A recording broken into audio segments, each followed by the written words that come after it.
मलकापूर शहर पोलिसांनी वाहन तपासणी दरम्यान मोठी कारवाई करत तब्बल 46,78,850 रुपये रोख रक्कम जप्त केल्याने शहरात खळबळ उडाली आहे।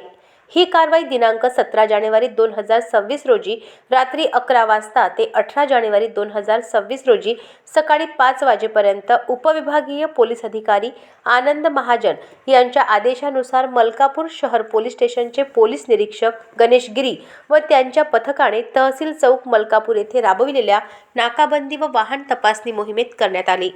तपासणी दरम्यान MH21 BV 3378 क्रमांकाच्या कारची झडती घेतली असता डिक्कीत पिशवीत भरलेली मोठ्या प्रमाणात रोकड आढळून आली।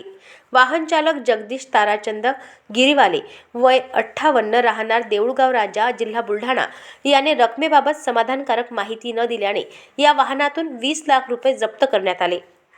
तसेच MH21 BQ 8474 क्रमांकाच्या दुसऱ्या वाहनाची तपासणी केली असता चालक सलीम खान नुरू खान वय 41 वर्ष राहणार धाड तालुका व जिल्हा बुलढाणा यांच्या वाहनातून 26,78,850 रुपये रोख जप्त करण्यात आले।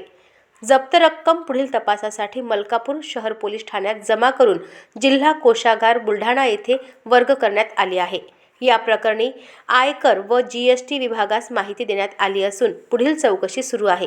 ही कारवाई पोलीस अधीक्षक बुलढाणा यांच्या मार्गदर्शनाखाली करण्यात आली। अजिंक्य भारत प्रतिनिधी कैलास काळे, मलकापूर। अशाच महत्त्वपूर्ण बातम्यांच्या अपडेटसाठी अजिंक्य भारत न्यूजच्या पेजला फॉलो करा आणि सबस्क्राइब करा। Thank you for watching.